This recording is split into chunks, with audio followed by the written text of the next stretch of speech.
Bom, gente, vamos lá para mais uma aula de álgebra linear do curso de Ciências e Tecnologia da UFRN. A aula de hoje é sobre matriz da composição, né? Então, a gente vai falar da composição de transformações lineares e como representar isso com uma matriz. Bom, primeira coisa, a gente vai revisar o conteúdo da aula passada, que foi sobre a matriz de uma transformação, né? Então, a gente está falando de uma transformação linear entre os espaços vetoriais V e W, né? Aí a base do espaço V tem os vetores VJ, então V1 até Vn, né, tem n elementos aqui, e o espaço W, que é o contradomínio, tem uma base C, que tem os elementos Wi, então de W1 até Wn. Então olha só, a gente vai usar esse índice J aqui para andar pelos vetores da base do domínio e o índice I para andar nos vetores da base do contradomínio, tá? Então, B é base de V, domínio, e C é base de W, contradomínio. E aí tem uma transformação linear que leva do V ao W, né? Eu vou chamar essa transformação de F. E a gente viu que eu posso descrever essa transformação sobre como ela age sobre cada vetor da base do domínio, né? Então, os vetores são VJ aqui, F agindo no VJ, vai ser uma combinação linear dos vetores da base C, né? Então dos WIs aqui. E aí o J é fixo, né? O J está aqui, e os Is vão variando de 1 até M. Então a dimensão de W é M. E aí eu escrevo o vetor V qualquer da base, do domínio, como essa combinação linear aqui com as coordenadas beta, né? E aí a transformação linear de qualquer vetor V do domínio vai ser a combinação linear das transformações desses vetores VJ aqui, né? Então com os mesmos índices. E a gente chega nesse termo aqui, né? Esse termo que é f de v, que é um vetor de C, é a combinação linear entre dos vetores da base C, né? Com esses coeficientes aqui, alfa e j, beta j, né? E esses caras eu vou dizer que são as coordenadas do vetor f de v, né? Então f aplicado em v, suas coordenadas na base C vão ser esses alfa e j's aqui, né? Aplicados vezes a matriz VB. Então representam a matriz desse jeito, né? Então esses alfa e j são esses termos aqui. Se eu orientar esses caras numa matriz, eu vou ter aqui, né? Os i's são as linhas e os j são as colunas. Eu vou dizer que esse alfa e j é a matriz de transformação, e esse somatório todo é basicamente o produto de matrizes, né? Da matriz alfa, com os alfas aqui, vezes a matriz coluna dos v's aqui. E a gente vai ver o seguinte, eu mencionei que a gente fez essa escolha de escrever as coordenadas como uma matriz coluna, né? Para que a multiplicação de matrizes seja aquela usual que a gente conhece. E a gente vai ver aqui como aparece essa multiplicação de matrizes. Mas basicamente como eu escolhi que as colunas são os vetores de coordenadas, né? Então eu posso escrever essa matriz de transformação, F, e aí lembra, ela depende da base B e depende da base C, né? Então a gente representa ela aqui com esse B e esse C. Então eu digo que as colunas dessa matriz, olha, são as coordenadas de FVJ, tá vendo? Ó? FVJ é a soma com indo de 1 até M de alfa IJWI. Então tá vendo esse J aqui, ó? O J, ele fala da coluna, ó. J igual a 1, J igual a 2, né? Então, a F aplicado em VJ vai ser alfa IJWI. E aí eu vejo que esses alfas aqui são as coordenadas do vetor FVJ, né? Então eu posso pensar assim, eu vejo quais são as coordenadas de F aplicado nos vetores da base e coloco esses caras como colunas aqui desses vetores. Bem, então essa é a revisão da aula passada, matriz de transformação. E agora vamos pensar no seguinte, o que acontece se eu fizer a matriz da soma de transformações, da multiplicação de transformações por escalares e depois da composição, né? Então a ideia é isso nessa aula. E aí vamos estabelecer aqui quem são os nossos personagens, né? Dramatis personae, que é o V e W são os espaços vetoriais, domínio e contradomínio, V domínio, W é contradomínio. O B é uma base do domínio, C é uma base do contradomínio, e lambda vai ser algum escalar, né? Eu vou falar de transformações lineares aqui, né? Então, por exemplo, se eu estiver falando de f de v, eu vou escrever ela como esse produto aqui, né? As coordenadas de f de v na base C vão ser o produto da matriz FBC com a matriz de coordenadas do vetor v. Então, o que quer dizer? Em vez de eu fazer a transformação linear, eu estou fazendo uma multiplicação por escalar, certo? Aliás, uma multiplicação de matrizes, né? Então, em vez de efetuar a conta por exemplo, se eu defino a transformação linear como uma derivada do polinômio, né? Em vez de eu ficar derivando, eu vou multiplicar as coordenadas do polinômio pela matriz. E aí isso independe da base. Se eu fizer tudo, assim, se eu fizer as bases funcionando, né, ó, base B com base B, as coisas funcionam, né?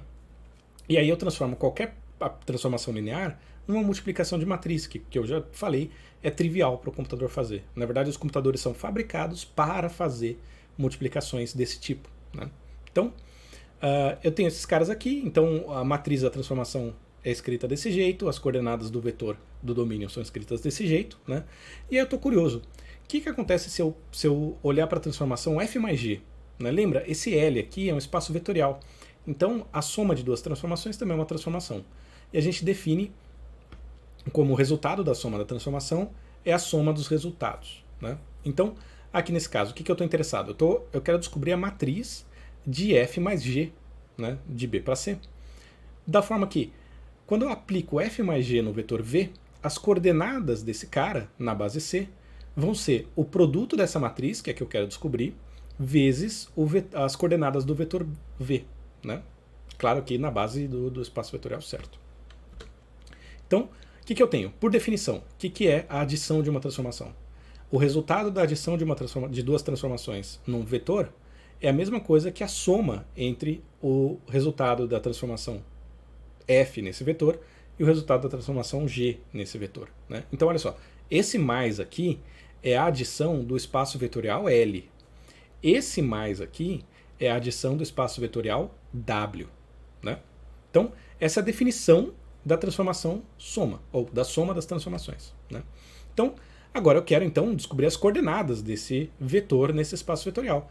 Então, eu vou descobrir as coordenadas deste vetor aqui, né? O vetor da soma desse f de v com g de v. Isso vai dar um vetor, as coordenadas desse vetor vão ser as coordenadas de f mais g aplicado em v. Então, as coordenadas da soma são a soma das coordenadas, né? E f de v aplicado em c eu sei fazer, está aqui, ó, do lado esquerdo, embaixo, né? E g de v na base C eu também sei, está aqui. Então eu simplesmente troco esses dois aqui, né? E aí eu tenho aqui uma operação vetorial. Então olha, essa soma aqui é uma soma no espaço vetorial W. Essa soma aqui é uma soma no espaço vetorial W. Essa soma é uma soma de matrizes, né? Matriz coluna. Essa soma aqui também é uma soma de matrizes coluna, né? Então, tá vendo que eu estou mudando o tipo de soma que eu estou fazendo? Aí eu posso fazer o seguinte, olha, isso aqui é uma adição de dois produtos de matriz. Multiplicação de matriz obedece à propriedade distributiva, né? Então eu vou desfazer a distributiva, olha, eu vou colocar em evidência o VB aqui para fora, né? E aí, claro, como não é comutativo, ele tem que ficar aqui do lado direito. E aí eu vejo que essa matriz aqui, ó, essa soma, eu posso escrever como a soma desta matriz, que é uma matriz M por N, né? De a matriz da transformada F mais a matriz da transformação G. Essa vai ser uma nova matriz que multiplicada por V de B vai dar esse cara. Só que olha só, o que eu quero é justamente uma matriz que quando multiplicada por V de B vai dar as coordenadas de F mais G, aplicado em V, né? Então, esse cara aqui é exatamente a matriz da soma. Ou seja, a matriz da soma é a soma das matrizes das transformações, né? Então, a mesma coisa a gente pode fazer aqui, né? A gente já resumindo o que a gente viu, e a gente pode fazer a mesma coisa pela multiplicação por escalar. Eu posso multiplicar qualquer transformação por um escalar e o efeito dela vai ser justamente a imagem vai aparecer multiplicada por esse escalar. Fazendo o mesmo raciocínio, né? Então vocês podem fazer como exercício, vocês vão chegar à conclusão que a matriz de lambda vezes a transformação é o mesmo lambda vezes a matriz da transformação, né? Então, assim, dada uma transformação, a gente consegue multiplicar por um escalar ou somar duas transformações, tanto efetuando a própria transformação, quanto fazendo isso na matriz dela. E a graça de fazer na matriz é que justamente qualquer computador faz, né? Então, se a gente reduzir o nosso problema a matrizes, se a gente transformar o nosso problema na linguagem de matrizes, essas contas aqui continuam exatamente a mesma, certo? Bem, isso quer dizer o seguinte, né? Essa operação aqui diz que a operação de eu pegar uma transformação linear f e transformar ela na sua matriz em relação às bases B e C é uma transformação linear. Porque olha só, a transformação da soma é a soma das transformações. E a transformação do múltiplo escalar é o múltiplo escalar da transformação. Então isso aqui, essa operação de, dada uma transformação, obter a matriz dela, é uma transformação linear, que leva do espaço vetorial das transformações lineares de V em W para o espaço vetorial das matrizes M por N, onde M é a dimensão de V e N é a dimensão de W. Né? Então é uma transformação que leva daqui para cá, e ela é linear, como a gente viu aqui, e além disso, ela vai ser bijetora. A demonstração disso está na aula passada. Né? Mas basicamente diz que para cada F tem apenas uma matriz, e para cada matriz eu vou encontrar um F, e um único. Né? Então, para cada matriz aqui, só está associada a um F. Então, ela é 1 para 1 e ela atende todos as matrizes aqui. Né? Todas as matrizes são matriz de alguma transformação. Né? Detalhes disso ficaram para a aula passada, mas isso aqui mostra que essa operação é uma operação linear. Né? Bem, beleza, mas não é só isso que a gente faz com transformação linear. Né? Aliás, antes, né? Vamos ver um exemplo, né, com números aí, né? Então vamos pegar dois operadores do R2, então o domínio é o R2 e o contradomínio é o R2, F e G. Né? Então o F aplicado no vetor XY, né, resulta no vetor 2x mais y, x menos y. E G aplicado no vetor XY resulta no vetor x mais 2y e y menos x. Né? Então vamos pegar esse caso particular, testar um exemplo com esses dois caras aqui. Eu quero a forma da transformação, da adição dessas duas, e a matriz dessa transformação. E aí tem dois caminhos que eu posso seguir. Eu posso primeiro obter a forma da transformação, que aí a questão já pede, então a gente já faz. Né? Então qual que é a ideia? Eu obtenho a expressão da transformação e calculo a matriz desta nova transformação, usando o que a gente viu na aula passada, né? Colocando nas colunas as componentes das transformações de cada um dos vetores da base. Ou eu posso obter as matrizes dessas transformações e somar as matrizes. Tem que dar a mesma coisa. Então vamos fazer os dois aqui. Do lado esquerdo eu vou fazer de um jeito. Então, quem que é F mais G aplicado em XY? Bom, F mais G aplicado no vetor XY é F aplicado em XY mais G aplicado em XY. E aí eu vejo que F aplicado em XY, pela definição aqui em cima, é este vetor. E G aplicado em XY vai ser este vetor aqui. Né? Então só usei a definição. Agora eu tenho dois vetores, eu somo esses dois vetores. Né? Então 2x mais x dá 3x e y mais 2y dá 3y. Então a primeira componente de f mais g aplicado em xy é 3x mais 3y. E aí a segunda componente, x mais menos x dá 0. A menos y mais y dá 0. Então a segunda componente vai ser 0 também. Né? Então tem essa transformação. Uma certa transformação, f mais g, aplicada em xy, é 3x mais 3y, 0.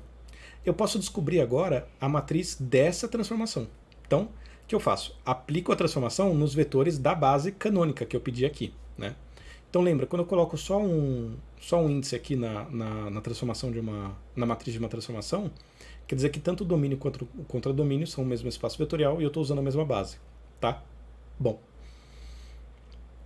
Então, f mais g aplicado no primeiro vetor da base canônica dá 3, 0. Então, as componentes na base canônica são 3, 0. Né? As coordenadas. E f mais g aplicado em 0, 1, que é o segundo vetor da base canônica, vai ser 3, 0 também. Né? 3 é 0 mais 3 e 0. E isso na base canônica é 3, 0, que é 3 vezes 1, 0 mais 0 vezes 0, 1. Então tá aqui, primeira coluna, segunda coluna. Então nossa matriz é essa aqui, 0, 3, 3, 3, 0, 0. Certo? Então essa é a matriz da soma. Beleza, consegui a matriz da soma. Agora vamos verificar, né, se esse resultado nosso vale aqui nesse caso particular. Vai valer. Mas vamos ver na prática, né? Então, vamos descobrir a matriz da transformação F. Então o que eu faço? Aplico a transformação no primeiro vetor da base. Vai dar a primeira coluna, né? Então, F aplicado em 1, 0 é 2 vezes 1 mais 0 e 1 menos 0. Então fica 2, 1. 2, 1 é um vetor do R2. Escrito na base canônica, ele é 2 vezes 1, 0 mais 1 vez 0, 1. Então ponho 2, 1 aqui. Cuidado, se não tivesse na base canônica, eu não ia pegar esse número 2 e botar aqui, e esse número 1 e botar aqui. Não é isso que eu estou fazendo, tá? Mas na base canônica, para a gente não ficar fazendo contaiada. Bom, essa é a primeira coluna. Segunda coluna, matriz agindo, a transformação agindo no segundo vetor da base canônica, 0, 1. Então fica 0, 2 vezes 0 mais 1, 1. E 0 menos 1, menos 1. Escrito na base canônica, esse vetor aqui fica 1 vez 1, 0, menos 1 vez 0, 1. Né? Então eu tenho a segunda coluna aqui. Análogo para a segunda transformação. Então, G aplicado em 1, 0 fica 1 vez, quer dizer, 1 mais 0, 2 vezes y, 2 vezes 0, 1 mais 2 vezes 0, 1. E 0 menos 1, menos 1. De novo, esse vetor do R2, escrito na base canônica, tem coordenadas 1, menos 1. E G aplicado no segundo vetor dá 2, 1. Fica 2, 1 aqui. Né? Bom, essa é a matriz da transformação F, essa é a matriz da transformação G. Então, F mais G, a matriz dessa transformação, pelo que a gente viu, deve ser a soma dessa matriz com essa. Então, eu efetuo a soma de matrizes. 2 mais 1, 3. 1 mais 2, 3. 1 menos 1, 0. Menos 1 mais 1, 0. Né? Deu a mesma coisa, porque tem que dar a mesma coisa. Né? Mas vocês veem que a gente tem dois caminhos. Qual que está certo? O que for mais fácil. Se for mais fácil eu aplicar a transformação usando essas regras aqui, tal, e depois encontrar a matriz, beleza. Agora, se por exemplo, se eu já tenho essas matrizes, porque dá um trabalhinho a gente achar a matriz de cada transformação, né? Então aqui eu teria que achar a matriz de duas transformações e depois somar as matrizes. Aqui eu faço as operações com o vetor, encontro a transformação, a matriz de uma transformação, né? Então, tem que ver aí o que vale a pena, fazer duas matrizes e depois somar duas matrizes, ou fazer a soma da transformação, encontrar a regra geral para a transformação, ou encontrar a maneira que essa adição age com cada vetor da base e depois encontrar a matriz, né? Depende. Tem mais de um jeito. O que for mais fácil, o que for mais conveniente é o que você vai fazer. Por exemplo, se você já tiver essas matrizes prontas, né, essas matrizes aqui, se elas já estiverem aqui, melhor fazer desse jeito. Você só soma as matrizes e pronto. Né? Tipicamente, quando a gente está resolvendo um problema de forma computacional, a gente vai passar tudo para a matriz e usar os nossos algoritmos de lidar com matriz. Né? Bem, então beleza. A gente sabe fazer a soma. Um exemplo da multiplicação por escalar seria parecido, eu posso fazer na aula síncrona. Né? E o que mais que a gente faz com transformação? A gente faz composição de transformação. Né? Então, vamos lá. Vamos ver o que acontece com a composição de uma transformação. Agora, de novo, vamos ver nossos personagens. Né? Agora eu tenho 3 espaços vetoriais, U, V e W. Né? E eu tenho 3 bases, uma para cada espaço vetorial. Então, a base B é do espaço U, que vai ter os vetores U1 até o M. Né? Então, a dimensão de B é M. A base C é base de V, que tem os vetores V, de V1 até Vn, né? Esses vetores aqui. E D é a base do W, que vai ter os vetores W1 até WP. Então a dimensão de W agora é P. Tá? E eu vou considerar duas transformações lineares. Uma que leva de U até V, né? Do espaço U até o espaço V, e a G que leva do espaço V até o espaço W. Né? Então eu quero, dadas as matrizes de F e de G, como é que eu obtenho a matriz de G bola F, ou de GF? Né? Aqui já dá uma dica, né? Eu só estou justapondo, colocando uma do lado da outra. O que é isso? Geralmente é uma multiplicação. Né? Então, vamos ver se a gente chega nisso. Mas basicamente eu quero uma matriz que leva vetores, coordenadas de vetores do espaço vetorial U a coordenadas de vetores do espaço vetorial W. Né? Então, tá aqui as nossas matrizes, F e G. Né? Lembra, F joga o vetor para V. Então a coordenada de F aplicada em U é na base C. E as coordenadas de G aplicada em V vai ser no espaço W, que tem base D. Então cuidado com isso. Tá? Então olha, F de B para C aplicado em UB. Né? E eu vou dizer que as matrizes, a matriz de F tem componentes alfa. Tá? Alfa e J são os índices. E as matrizes de G, que leva do espaço V ao W, tem componentes beta. Tá? Então, onde apareceu beta aqui, eu estou falando das componentes da matriz de G. Tá? E eu vou chamar os índices de K e I. Né? Esse I, você vai ver que aparece repetido, porque ele vai aparecer repetido mesmo. Né? E o que eu quero descobrir? A matriz de G bola F, tal que as coordenadas de G bola F aplicado em U na base D sejam essa matriz que eu quero descobrir, vezes a coordenada do vetor de origem, na base B. Né? Então eu quero descobrir essa matriz, eu quero basicamente escrever esse cara, essas coordenadas, como um produto de matrizes, e a matriz que aparecer multiplicando as minhas coordenadas de U, eu vou chamar de G, de matriz de G bola F. Certo? Vamos obter essa matriz. Eu posso pensar o seguinte, vamos fazer a conta mesmo, né? Vamos ver o que acontece quando a matriz G bola F age em cada elemento da base. Lembra que é assim que a gente encontra a matriz de uma transformação. Né? Então, eu vou aplicar G bola F em cada vetor UJ da base B. Né? Então, o que é G bola F aplicado em UJ? É G de F de UJ. Né? Quem que é F de UJ? F de UJ, como a matriz de F são os alfas, né? Vai ser a soma, com I indo de 1 até M, de alfa e J, VI. VI são os vetores da base de V. Né? Então o que eu estou fazendo? F de UJ é um vetor de V.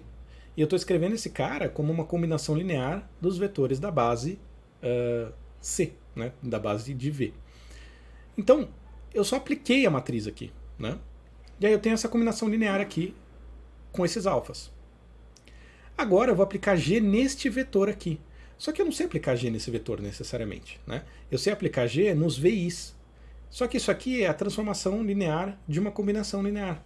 Então eu posso jogar a combinação linear aqui para dentro. Então, em vez de ser a soma dos vetores V, e aí eu aplico G em tudo isso, eu posso somar e multiplicar o resultado da transformação de V por G aqui. Né? Então eu posso jogar G aqui para dentro. Agora eu tenho G de VI. G de VI eu sei, porque eu conheço a matriz de G. Isso aqui vai ser os betas. Né? Então a combinação linear de vetores da base D, aqui, né, dos Ws, e com coeficientes beta. E aí eu estou fazendo a combinação linear, então eu tenho que somar todos os Ks aqui, né, do K indo de 1 até P. Né? Então eu tenho duas somas aqui, né, eu estou varrendo todos os vetores da base V e todos os vetores da base de W. E aí eu consigo rearranjar, porque lembra, o meu objetivo é uma matriz multiplicando o vetor. Então eu cheguei aqui, ó. Isso é uma combinação linear, eu quero as coordenadas, né? Eu quero as coordenadas de G bola F aplicado em UJ. E aí as coordenadas são o quê? São esse escalar que está entre parênteses aqui, que multiplica o W.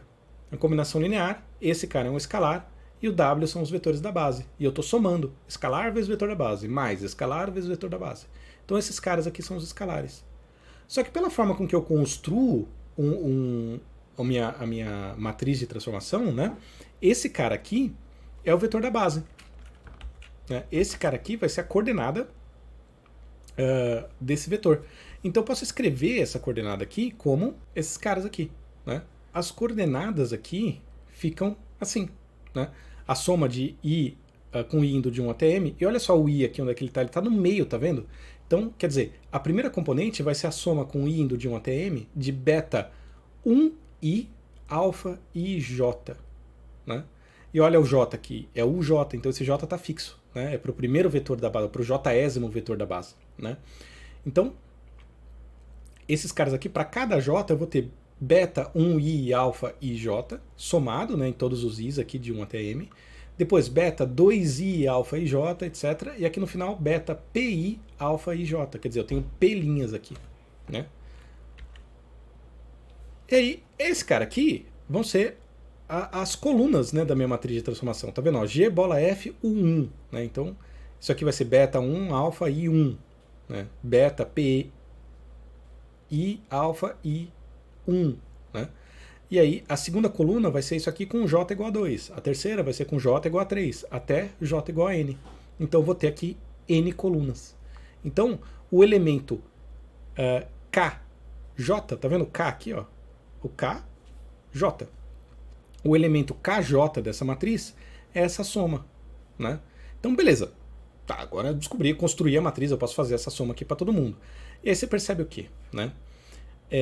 Esse alfa e j, lembra, o primeiro índice é a linha e o segundo índice é a coluna. Então, o que eu estou fazendo aqui, ó? Eu estou fixando para a componente K aqui, né? Para a linha K dessa coluna, eu estou fixando o K. E aí, o I varia de 1 até M.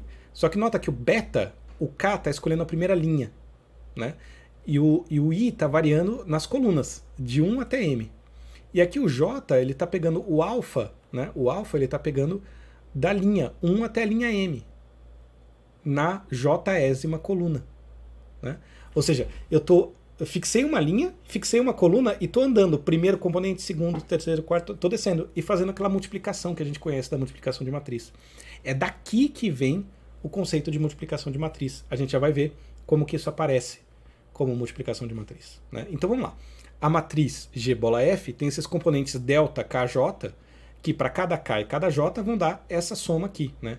Ó, o K e o J, e o I vai de 1 até M. Então essa soma aqui. Beleza. Essa é a contaiada que eu tenho que fazer. Agora, o que significa isso? Como é que isso aparece como multiplicação de matriz? Né?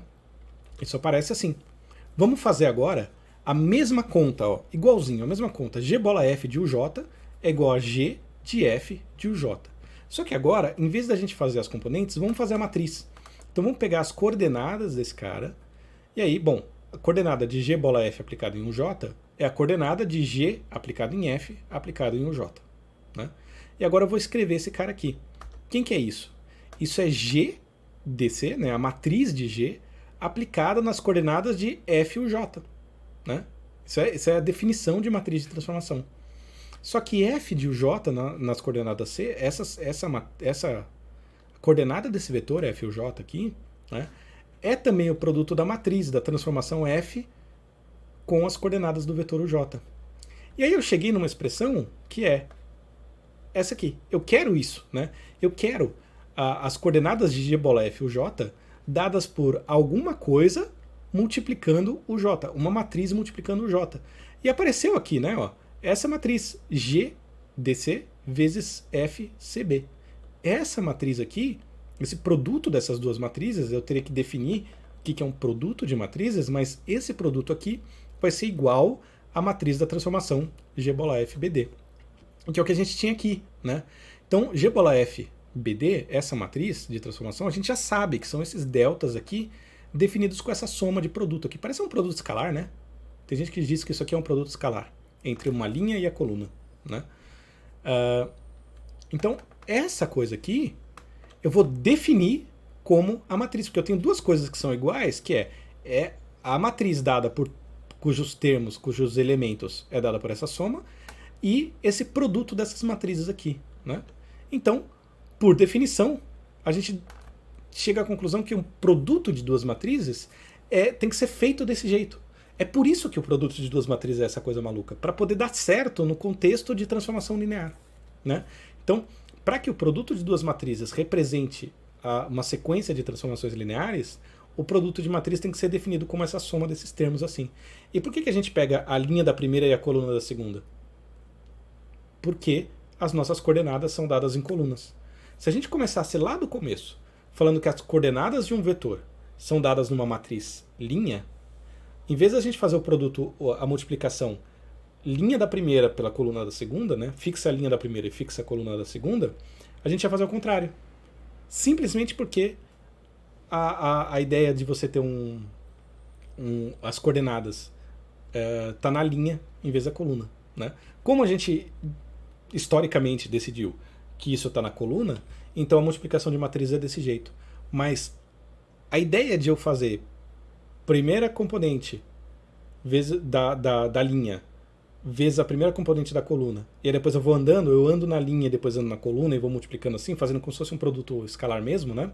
Componente a componente, soma todo mundo. Isso vem para que essa transformação linear funcione. É para isso que é feita essa multiplicação. Parece arbitrário, né? Vou ficar multiplicando aqui, mas é justamente para dar certo a composição de transformações como multiplicação de matrizes. E aí eu posso trabalhar com essas multiplicações desse jeito. E a multiplicação definida desse jeito satisfaz aquelas propriedades que a gente conhece, de associativa, distributiva, não é comutativa, né? Porque, afinal, esse M aqui tem que ser igual nas duas, né? O número de colunas da primeira tem que ser igual ao número de linhas da segunda. Né? Então, quer dizer, a composição de matrizes define a multiplicação. Aliás, a composição de transformações lineares define a composição de matrizes. Né? Então, beleza. Agora, olha um caso curioso, né? Se eu estiver olhando para um isomorfismo, né, dentro de um mesmo espaço vetorial. Né? Então, eu vou pegar uma transformação F que leva de V a V. Né? Então, o domínio e o contradomínio são o mesmo espaço vetorial. E essa transformação é isomorfismo, ou seja, é 1 para 1 e todos os vetores são resultado da transformação. Essa transformação é inversível, né? Então tem a inversa, F é menos 1. Cuidado para não confundir isso aqui com divisão, tá? Então é a transformação inversa. E a ideia da transformação inversa é o seguinte: se eu transformo o vetor V pela transformação F e depois eu aplico a inversa nessa imagem aqui, nesse resultado, eu obtenho de volta o vetor V. Ou seja, a composição de F a menos 1 com F aplicada em V dá o próprio V. Né? Isso quer dizer o quê? Que essa transformação aqui é a transformação de identidade. A F-1 composta com F é a identidade, que eu estou chamando de I aqui. Né? Cuidado, eu escolhi uma letra sem serifa, isso aqui é uma letra I. Tá? Bem, então, se eu escolher uma base B desse espaço vetorial, tanto para o domínio quanto para o contradomínio, eu vou ter a transformação F-1 bola F, né? E, como a gente viu, a matriz da composição é o produto das matrizes. Então tem uma matriz que é a matriz da transformação inversa vezes a matriz da transformação. Isso tem que resultar na identidade, né? Porque quando eu transformo e depois eu destransformo, volto para o que era antes. Então, essa matriz de transformação aqui tem que ser a matriz identidade, né? Tem que ser a matriz que não muda nada. Quando I é aplicado em V, então a matriz I vezes as coordenadas de V tem que dar as próprias coordenadas de V. Isso só acontece quando a matriz é identidade, que é 0 em todas as posições e 1 na diagonal. Né? Bem, e a matriz é quadrada, porque o domínio e o contradomínio têm a mesma dimensão. Né? Então, sabendo disso, como é que a gente chega à conclusão, então, como é que a gente obtém qual que é a matriz da transformação inversa? Bom, eu sei que a matriz da transformação inversa vezes a matriz da transformação resulta na identidade. Isso, por definição, né, diz que uma é a matriz inversa da outra. Então, a matriz da inversa é a inversa da matriz da transformação. Né? E aí vem aquela coisa, né? Então quer dizer que para eu descobrir qual que é a transformação inversa, é só eu achar a matriz e inverter a matriz? Gente, não. Não invertam matriz. Inverter matriz é a última coisa que vocês vão fazer. Aliás, quando um computador precisa inverter a matriz, sabe o que ele faz? Os algoritmos mais... assim, tem algoritmos mais eficientes agora, tá? Mas, originalmente, em vez da gente calcular toda a inversa, fazendo aquele escalonamento, aquela coisa toda, o que a gente faz uma transformação linear, né? Vê qual que é a transformação linear representada por aquela matriz, e aí a gente escreve a ação dessa transformação nos vetores da base, inverte, então f de v1 é algum certo vetor, tal, inverte isso, né? Então f é menos 1 aplicado em w é v1, né? E aí escalona essa nova matriz para achar as componentes. Isso é mais fácil, isso dá menos trabalho do que fazer a inversa por aquele algoritmo que vocês devem ter visto em VGA ou no colegial. Né? Então, assim, nunca inverta uma matriz. Tipo, inverter a matriz é a última coisa que você vai fazer. Até porque, no computador, por exemplo, se a gente estiver trabalhando por matrizes 1000 por 1000, por exemplo, com 1 milhão de entradas, essas matrizes, a maioria das entradas vão ser zero. É o que a gente chama de matriz esparsa. Na hora que você tenta inverter essa matriz usando aqueles algoritmos, você vai ter um monte de 0.000 qualquer coisa, vai dar uma confusão e aí a matriz fica cheia. E aí uma matriz que você podia representar com poucos números ali, porque ela é esparsa, a maioria é zero, então você grava só os que não são zero e a posição deles, ela vira uma matriz cheia. E aí todos os pontos são diferentes de zero, e uma matriz 1000 por 1000 acaba ocupando 1 megabyte de memória RAM. 1 megabyte é bastante coisa, se você parar para pensar que em cada ciclo do processador, hoje em dia, eles trabalham com 512 bits, né? Então, computador de 64 bits, mas ele consegue fazer a conta com 4, 8 unidades de uma vez, né? Então, ficar fazendo essas contas com 1 milhão de entradas acaba sendo muito mais demorado. Então, tem outros algoritmos que a gente usa em vez de ficar invertendo a matriz, né? E geralmente também, a razão que a gente tem para inverter a matriz ou é para achar a transformação inversa, ou então é para escalonar ou resolver um sistema linear, né? Na prática, tudo isso você acaba conseguindo escrever como resolver sistema linear. Então, em vez de você inverter a matriz, que é custoso, trabalhoso, né? Tanto manualmente quanto para o computador, em termos de memória, em termos de espaço de papel para você escrever, né? Em vez de você fazer essa operação que é demorada, é custosa, você resolve o sistema linear, ou então você faz a inversão, encontra a matriz da inversa, né? Inverte a transformação linear e encontra a matriz. Isso geralmente vai ser mais rápido e menos custoso em termos de memória do que inverter a matriz, tá? Mas, como eu falei, para a gente fazer para demonstrar teoremas, essas coisas, isso vai ajudar bastante, né, saber essa relação aí, beleza? Então, a gente termina então olhando lá para a página da disciplina, vai ter aula de exercícios, vai ter exemplos, vai ter lista de exercícios e a gente estuda esse material aí praticando, fazendo essas contas, e a gente se vê então na aula síncrona, ok? Até mais.